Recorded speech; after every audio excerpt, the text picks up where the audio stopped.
Yesterday, something catastrophic happened in the financial markets that 99% of investors still haven't fully grasped. If you weren't watching the screens at that exact moment, you missed witnessing one of the most brutal and calculated destructions of wealth in modern trading history. I'm not talking about a regular market correction. I'm not talking about a bad day for precious metals. I'm talking about absolute annihilation. A complete erasure of value that happened so fast, most trading platforms couldn't even update their charts quickly enough to show what was actually occurring. 11 minutes. That's all it took.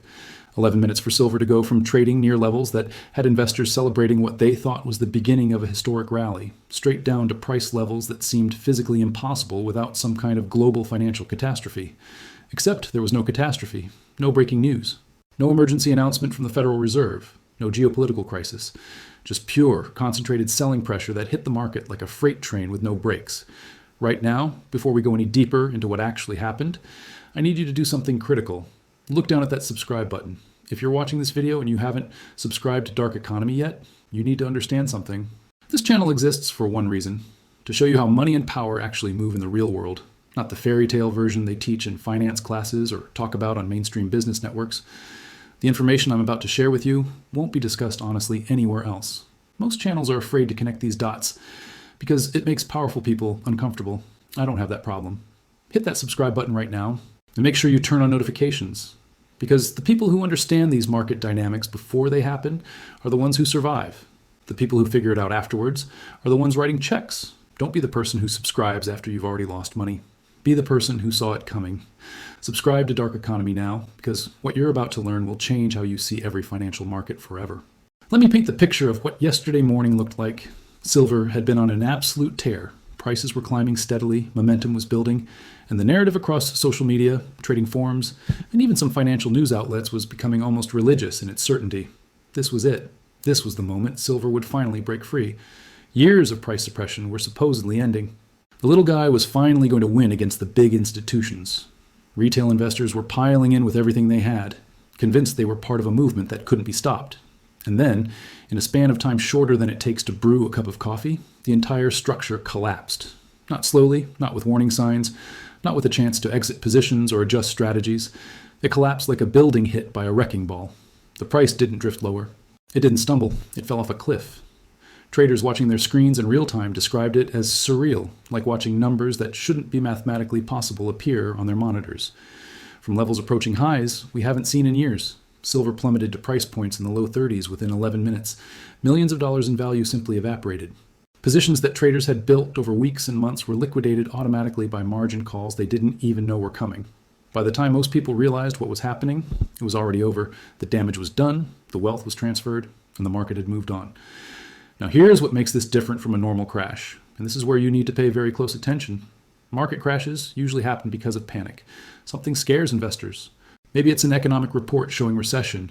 Maybe it's a company going bankrupt. Maybe it's a central bank making an unexpected policy change. Fear spreads, people rush to sell, and prices fall as everyone tries to exit at once. That's a normal crash. It's emotional, it's reactive, it's messy. This wasn't that. This was surgical. The selling that hit the silver market yesterday morning was panicked retail investors scrambling to protect their accounts. It was massive institutional size orders, placed with precision, executed with perfect timing, and designed not to get the best price, but to achieve maximum impact. Anyone who has worked on a professional trading desk knows exactly what I'm talking about. When you want to exit a large position and preserve value, you break it up. You sell in small pieces over time. You use algorithms to minimize market impact. You try to get the best average price possible. That's not what happened yesterday. These orders were designed to move the market violently. They were placed back to back with no pause, no hesitation, no attempt to minimize damage. This was intentional destruction. And when you see that kind of execution, you know immediately that getting a good price wasn't the objective. Sending a message was the objective. Creating fear was the objective. Wiping out the competition was the objective. Before we continue, I want you to do something that is going to help this information reach more people who desperately need to hear it. Drop a comment below right now and tell me what you think happened here. Tell me if you were holding silver yesterday. Tell me if you know someone who got wiped out. Engagement in the comments section helps the algorithm understand that this content matters, and it pushes this video to more people who need to understand how these markets really operate. Also, share this video. Send it to anyone you know who invests, who trades, who thinks they understand how markets work. They need to see this. The system counts on people not connecting these dots. Don't let that happen. Now let's rewind the clock and understand how we got to yesterday's massacre. Because this story didn't start 11 minutes before the crash. This story started almost 2 years ago. For years, there had been accusations, investigations, and public anger about large financial institutions manipulating the silver market. Lawsuits were filed. Fines were paid. Regulatory agencies got involved. The public narrative was clear. Big banks were suppressing silver prices to protect their short positions and maintain control over the precious metals market. But somewhere along the way, quietly and without announcement, the strategy changed. Instead of fighting against rising silver prices, these same institutions decided to ride the wave. They stopped being the resistance and became participants. They accumulated massive positions, while retail investors celebrated what they thought was their victory. Think about how brilliant and ruthless this is. The very institutions that were accused of suppressing silver became some of the largest holders of silver exposure. They joined the rally, they added fuel to the fire, and retail investors, convinced they had finally won, welcomed them in. As silver prices continued climbing month after month, something dangerous was building underneath the surface. Retail money wasn't just buying silver, it was buying it with leverage. Futures contracts were being opened at record rates. Options traders were betting on even higher prices. Social media influencers were posting price targets that seemed outrageous just months earlier, but were now being treated as conservative estimates. The narrative became a feedback loop. Rising prices created confidence. Confidence brought in more money. More money pushed prices higher, and higher prices brought in even more confidence. Everyone was leaning the same direction. And when I say everyone, I mean the retail crowd, the momentum traders, the YouTube financial gurus, the Reddit communities, everyone. They all agreed. Silver was going much higher. And here's a truth about markets that most people learn the hard way. When everyone agrees on a trade, when consensus becomes that strong, when positioning becomes that one-sided, the market has a way of violently correcting that imbalance. It's not personal, it's structural. Markets need buyers and sellers. When everyone is a buyer, there's nobody left to buy. And that's when gravity takes over. The crash itself was just the beginning of the damage. What happened in those 11 minutes triggered a cascade that spread across multiple markets simultaneously. See, when silver prices fell that hard, that fast, margin calls started firing automatically across every major trading platform. A margin call is when your broker tells you that your account does not have enough money to support your positions anymore, and they're going to close those positions whether you like it or not. They don't wait for you to add funds. They don't give you time to think. They liquidate immediately at whatever price they can get. So imagine you're a trader who bought silver futures with leverage, meaning you borrowed money to amplify your position. Silver starts falling. Your account value drops. Margin call hits. Your broker sells your position automatically, which adds more selling pressure to the market, which pushes prices even lower, which triggers more margin calls on other traders, which creates more forced selling, which pushes prices lower still. It's a death spiral. And it happens at machine speed. Humans can't react fast enough. Algorithms are making these decisions in microseconds. And liquidity, which is the ability to buy and sell without dramatically affecting price, completely vanished. In a normal market, if you want to sell, there are buyers waiting at slightly lower prices. Market makers and institutions provide liquidity to keep things orderly. But when everyone is trying to sell at once and nobody wants to buy, liquidity disappears. And when liquidity disappears in a leveraged market, prices don't just fall, they collapse, they gap down, they skip price levels entirely because there are literally no buyers at those levels. While silver was being destroyed, something fascinating was happening simultaneously in equity markets. Stocks started surging, the S&P 500 rallied, the Nasdaq pushed higher, risk appetite came roaring back seemingly out of nowhere. And if you understand market psychology, you know exactly what signal was being sent. The inflation panic that had been supporting precious metals was suddenly gone. The fear that was driving money into safe haven assets evaporated. The narrative flipped instantly from the financial system is in trouble to everything is fine, buy stocks. Money doesn't disappear from markets, it moves. And yesterday, we watched it move in real time from precious metals into equities, from fear assets into risk assets, from retail hands into institutional hands. This is how professional players operate. They don't just trade one market, they trade the entire ecosystem. They understand that creating chaos in one place can create opportunity in another. Volatility isn't something to fear when you're positioned correctly. It's something to exploit. Let me be very clear about something. The losses that happened yesterday weren't just day traders losing their rent money. I'm talking about retirement accounts that had precious metals allocations. I'm talking about hedge funds that were long silver. I'm talking about mining companies whose stock values are tied to metal prices. I'm talking about institutional portfolios that had diversified into commodities, thinking they were reducing risk. All of them took hits simultaneously. All of them watched years of careful positioning get erased in minutes. The people who lost money yesterday believed they were being smart. They diversified. They didn't put all their money in one place. They spread risk across different asset classes. They did exactly what financial advisors tell you to do. And it didn't matter. Because in moments of real crisis, correlations go to 1.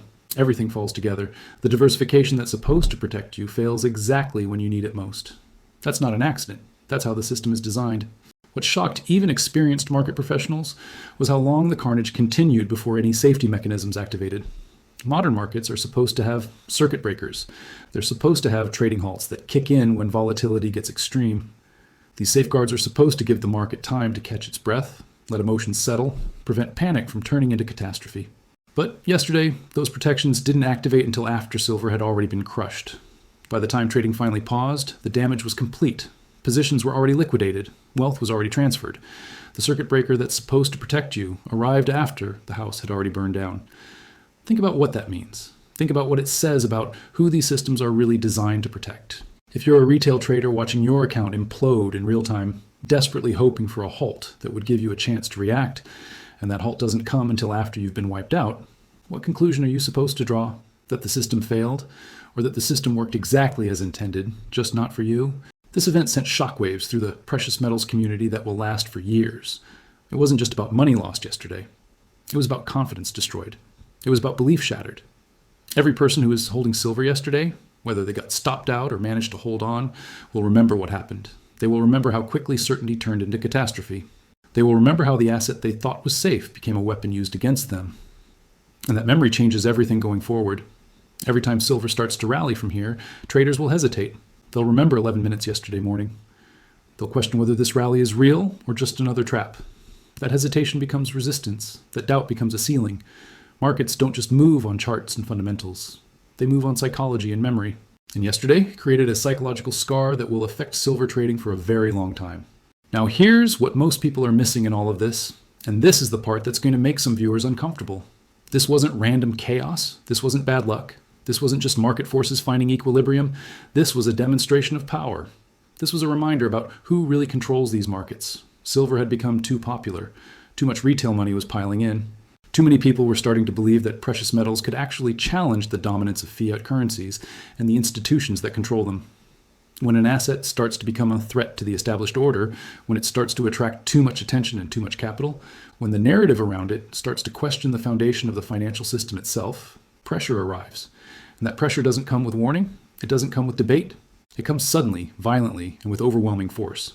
The message is simple: this far and no further. You can play in this market, but you will not control it. You can make money, but only when we allow it. Step out of line. This is what happens. I know some of you watching this are thinking I'm exaggerating. You're thinking this is conspiracy talk. You're thinking markets are just markets, and sometimes crashes happen. And that's exactly the mindset that gets people destroyed. The biggest advantage sophisticated players have isn't information. It's that most people refuse to believe the game is rigged until after they've lost. Skepticism protects you. Naivety destroys you. Which one are you going to choose? Let me give you the framework for understanding why yesterday happened and why it will happen again. Markets exist at the intersection of money, power, and politics. Most of the time, they're allowed to operate freely because free operation serves the interests of those in power. Volatility creates opportunity. Price discovery happens naturally. Money flows where it wants to flow. But there are lines. There are boundaries. And when an asset crosses those boundaries, when it starts to threaten currency confidence, when it starts to question national interests, when it becomes a symbol of resistance against the system itself, the rules change. They change without announcement. They change without warning. And they change with brutal efficiency. The crash yesterday wasn't about supply and demand. It wasn't about technical levels breaking. It was about a line being crossed and a response being delivered. Silver got too big, too fast, with too much retail conviction behind it. It needed to be reminded of its place. And now it has been. Does this mean you should never invest in precious metals? No. Does this mean every market move is manipulated? No. But it means you need to understand the difference between trading within the system and betting against the system. Trading within the system can make you money. Betting against the system makes you exit liquidity for people who understand the game better than you do. Timing matters more than most investors want to admit. When you enter a trade, who you're buying from matters. When everyone is talking about the same opportunity, when social media is flooded with confirmation bias, when the consensus becomes overwhelming, that's not when you get in. That's when you get out. The market doesn't reward people who follow the crowd. It rewards people who understand when the crowd is about to get slaughtered and position themselves accordingly. Leverage is another critical factor most people underestimate. Buying silver with cash is one thing. Buying silver futures with borrowed money is something entirely different. Leverage amplifies gains when you're right, but it guarantees destruction when you're wrong. And in a market that can move against you violently and without warning, leverage turns a bad day into a life-changing disaster. Yesterday proved that again. The people who survived were the ones who owned physical metal with no leverage. The people who got destroyed were the ones who thought they could outsmart the market with borrowed money. Narrative is the third piece of this puzzle. Markets move on stories as much as they move on data. The story around silver for the past 2 years has been about the little guy fighting back, about decentralization, about protecting yourself from inflation and currency debasement. That's a powerful story. It attracts passionate believers, but powerful stories also attract powerful enemies. When your narrative threatens the legitimacy of central banking and fiat currency systems, you're not just making a trade anymore. You're making a political statement. And political statements get political responses. If you're still watching this video right now, that tells me something important about you. It tells me you're not looking for easy answers. You're not looking for someone to tell you everything's fine and just keep buying. You're looking for truth, even when truth is uncomfortable. That's rare. Most people would have clicked away by now because this content challenges their beliefs about how markets work. The fact that you're still here means you're serious about protecting yourself and understanding reality. Do me a favor. Comment below and tell me what asset you think is next. Tell me what market you think is being set up for the same treatment silver just got. Tell me if you see the patterns I'm describing playing out anywhere else. This conversation matters. Your engagement matters. It helps the algorithm push this content to more people. It helps dark economy grow. And the more people who understand these dynamics, the harder it becomes for them to be used against us. Drop that comment right now. Share this video with anyone you know who invests or trades. Send it to your group chats. Post it on your social media. Most financial content is designed to make you feel good and keep you passive. This content is designed to wake you up and keep you aware. There's a difference, and that difference could save you a fortune. The biggest lesson from yesterday isn't about silver specifically. Silver is just the example. The lesson is about understanding power before you place capital at risk. It's about recognizing when you're trading an asset and when you're challenging a system. It's about knowing the difference between market forces and political forces. When you confuse the two, you get destroyed. When you understand the two, you can navigate between them. Going forward, silver might recover. It might eventually reach the price levels people were predicting. But it won't be because retail investors willed it to happen. It will be because the institutions who crushed it yesterday decide it serves their interest to let it rise. And when that happens, they'll be positioned to profit from the rally, just like they profited from the crash. That's how the game works. They win both ways. Retail wins only when allowed. Your job as an investor isn't to fight that reality. Your job is to accept it, understand it, and position yourself accordingly. Stop thinking about markets as fair playing fields where the best analysis wins. Start thinking about them as controlled environments where certain players have structural advantages you will never have. Once you accept that, you stop making emotional decisions. You stop believing narratives that are designed to trap you. You start thinking like a survivor instead of a believer. The psychology shift that needs to happen in your mind is this. Stop asking, what should this asset be worth? And start asking, what do the people who control this market want it to be worth? Those are two completely different questions, and they lead to completely different trading decisions. Fundamental analysis tells you what something should be worth. Political analysis tells you what it will be allowed to be worth. The second question is more important. Watch how the narrative around silver evolves over the coming weeks. Watch how the media frames what happened. Watch how regulators respond or don't respond. Watch how institutional positioning changes. All of that will tell you more about where silver is heading than any chart pattern or technical indicator ever could, because markets at this scale are controlled by forces that technical analysis doesn't capture. If you want to keep learning how to read these signals, how to see through the narratives, how to understand what's really happening behind the price movements, you need to stay connected to Dark Economy. This channel exists to decode the financial system in real time, not the textbook version, not the CNBC version, the real version. Subscribe right now if you haven't already. Turn on notifications so you don't miss the next breakdown. Because I promise you, there will be a next time. There's always a next time.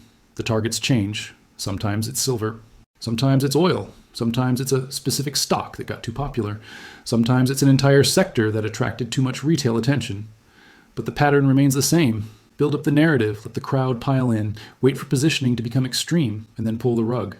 Wealth transfers from the emotional to the analytical, from the believers to the skeptics, from the underprepared to the overprepared.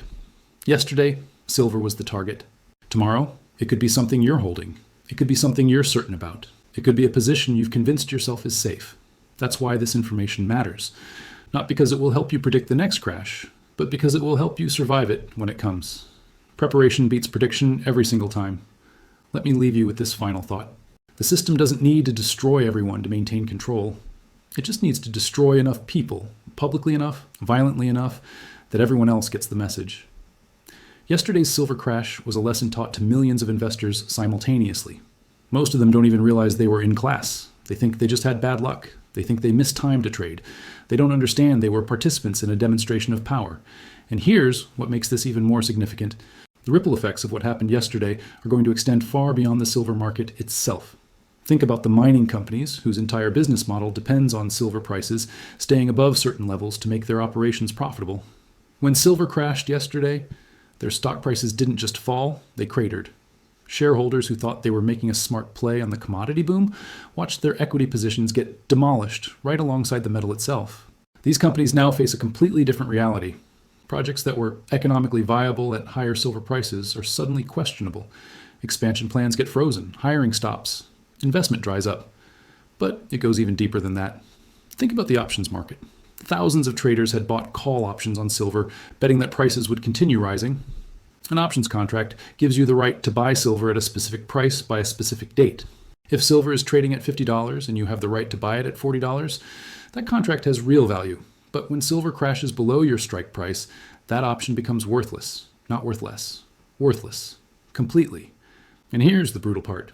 Options decay in value every single day, even when prices don't move. Time is literally working against you. So when silver collapsed yesterday, it didn't just destroy the intrinsic value of these contracts. It destroyed any remaining time value instantly. Millions of dollars in premium paid for these options simply evaporated into nothing. The banks and institutions that sold those options, they collected the premium and now they keep it free and clear with zero obligation. That's not just profit, that's pure extraction.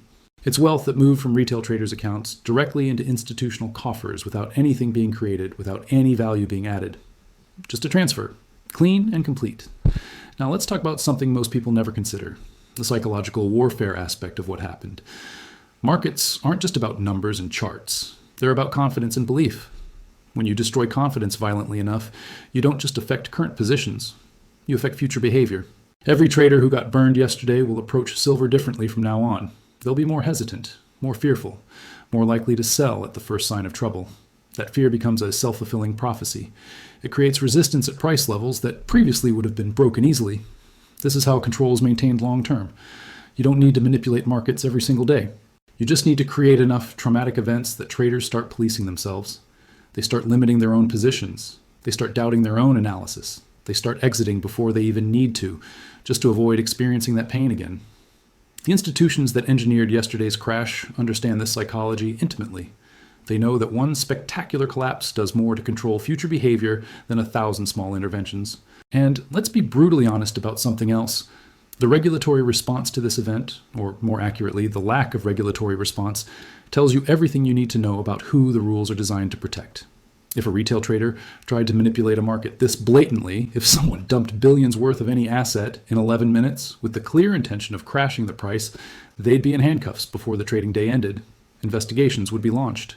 Headlines would scream about market manipulation. Politicians would demand accountability.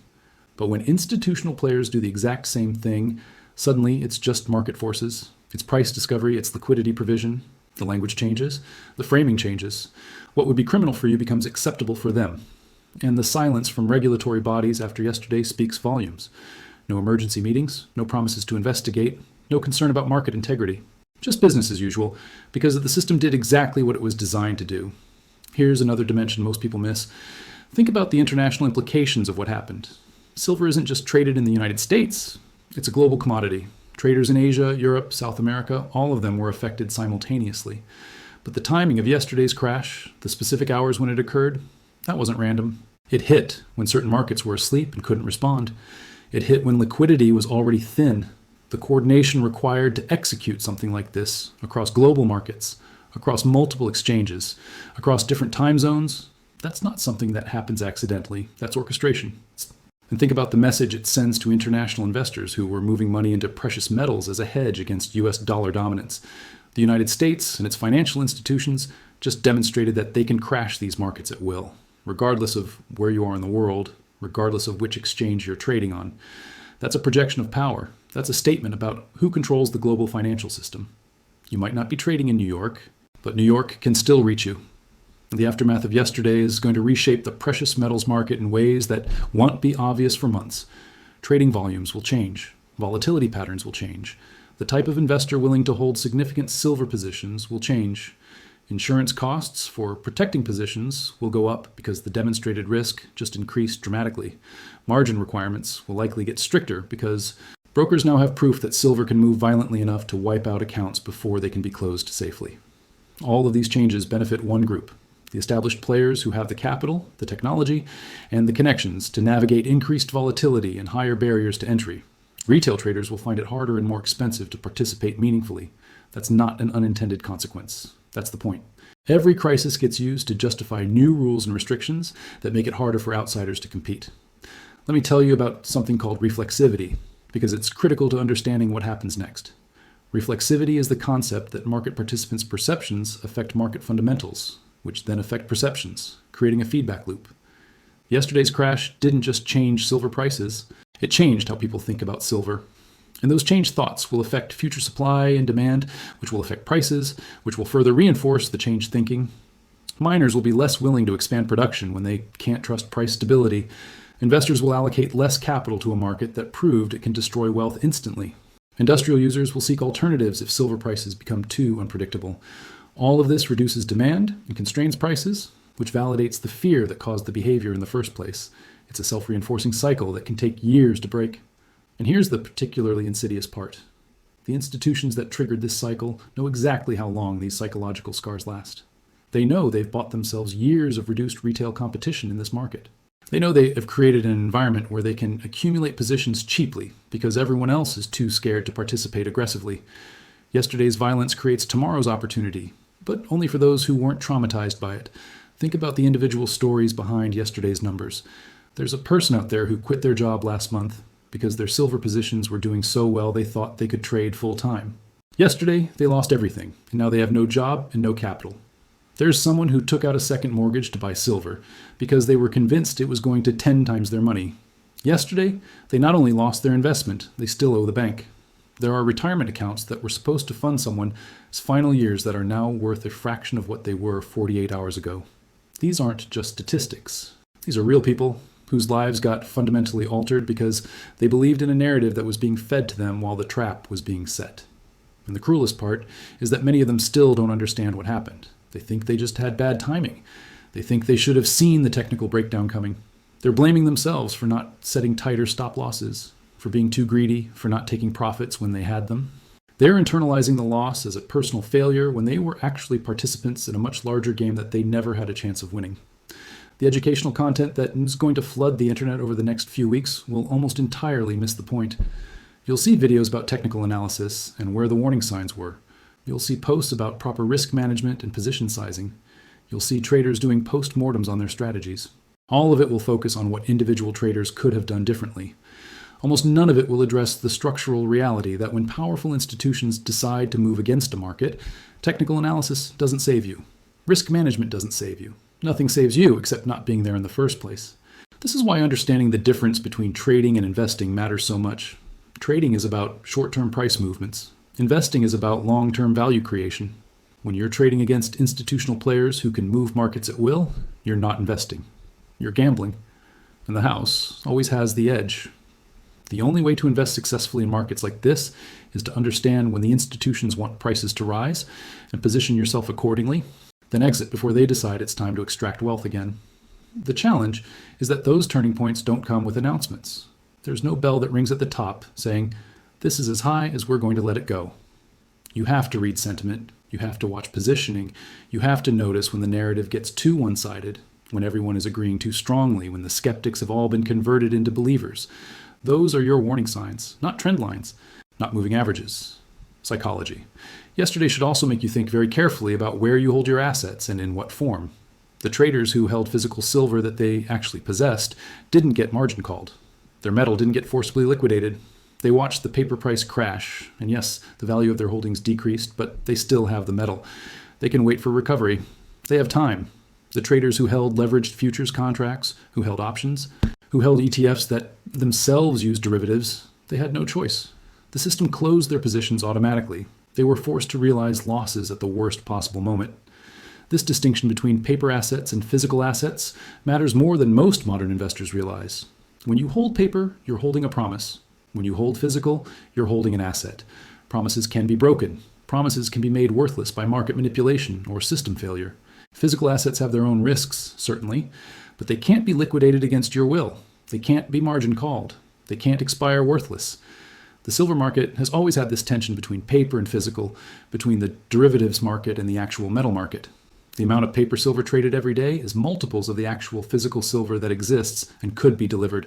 That disconnect creates opportunities for exactly the kind of manipulation we saw yesterday. When the paper market crashes, it doesn't mean there's suddenly more physical silver in the world. It just means the price discovery mechanism got hijacked. Looking ahead, the real question isn't whether silver will recover. Of course, it will recover eventually. Markets always do. The question is who will own it when it recovers. If retail investors stay scared and stay away, institutions will accumulate at these lower prices. Then, when they've built the positions they want, the narrative will shift again. Suddenly, you'll start seeing positive news about silver. Analysts will upgrade their price targets, media coverage will turn favorable, and retail investors will pile back in, buying from the same institutions that sold to them before the crash and bought from them during it. This is the cycle. It repeats over and over across every market, every asset class, every time period in financial history. The names change, the specific assets change, the technology changes, but the pattern remains exactly the same. Build belief, extract wealth, create fear, accumulate cheap, rebuild belief, extract wealth again. If you can recognize what phase of the cycle you're in, you have a chance. If you can't, you're just fuel for the machine. You're different. You're watching this video. You're seeing the pattern. You're asking the uncomfortable questions. That awareness is your edge. Not a guarantee, but an edge. In markets where most people are blind, being able to see even a little bit further gives you a real advantage. Use it wisely. Trade carefully. And never ever forget that in these markets, someone is always exit liquidity. Make sure it's not you. This is Dark Economy, where we don't sell you hope, we sell you reality. Subscribe, engage, share, and stay sharp. Because the game never stops. And next time, the target might be closer to home than you think. I'll see you in the next one.